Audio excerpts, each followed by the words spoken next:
বেরোইছে কি দরজা কোথা থেকে নিয়েছে, বের করেছে কোথা থেকে? তালা কি দেওয়া ছিল? কই তালা তো ভাঙার কোনো নমুনা নেই। দেখি দেখি তালা কই, তালা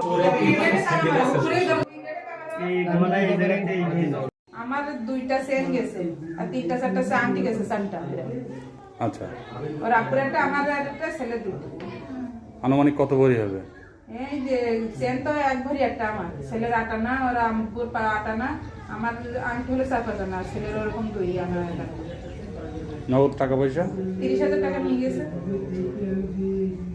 আর টাকা ছিল 51,000 টাকা, সেটা সকালে নিয়ে গেছিল। হ্যাঁ, ওটা ছিল, ওটা নিয়ে গেছে ব্যাংকে, কাজ দিবে যার কাছে। আচ্ছা, তো যেটা দেখা যাচ্ছে যে আপনাদের ওই আলমারি ভাঙার কোনো নমুনা নেই, খোলা, হয়তো বা আপনারা ভুল করে তালা খুলে রেখে গেছিলেন, এমনটাও হতে তো পারে নাকি? আমরা ভিতরে ডয়ারে তালা দিই না, যে অটোমেটিক খোলা খুলি। আলমারির কথা বলা হচ্ছে। আলমারির ভিতরে, ডয়ারের ভিতরে। আর আপনাদের গহনা ছিল আলমারিতেই? হ্যাঁ, আলমারির ভিতরে ছিল। অথচ সেটা তালা দেওয়া ছিল না। তালা 2 গেটে তালা দেওয়া, এইজন্য হ্যাঁ, গেট দরজা সব তালা মেরে দিয়ে, দরজাও দিয়ে গেছি, এই দরজা দিয়ে গেছি, সিঁড়ি ঘরে দরজা দিয়ে গেছি, সব খোলা এসে দেখি।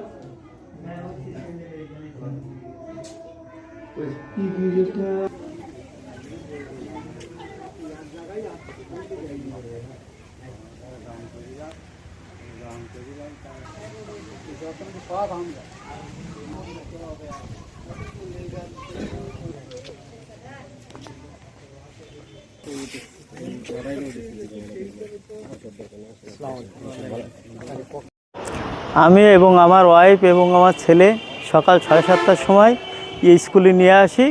স্কুলে রেখে আমার ওয়াইফকে এবং ছেলেকে স্কুলে রেখে আমি কলেজে যাই। কলেজ থেকে 11টার সময় আমি ওদের স্কুল থেকে আবার স্কুলে থেকে বাড়ি নিয়ে যাই।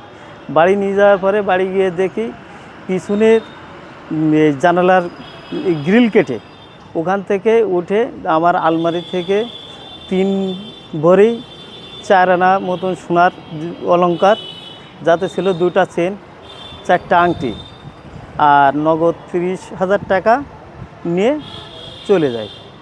হ্যাঁ, সন্দেহ তো আছেই, এলাকায় বেশ কিছু বকাটি ছেলেগুলি তো আছে। হ্যাঁ আছে, কম বেশি আছে।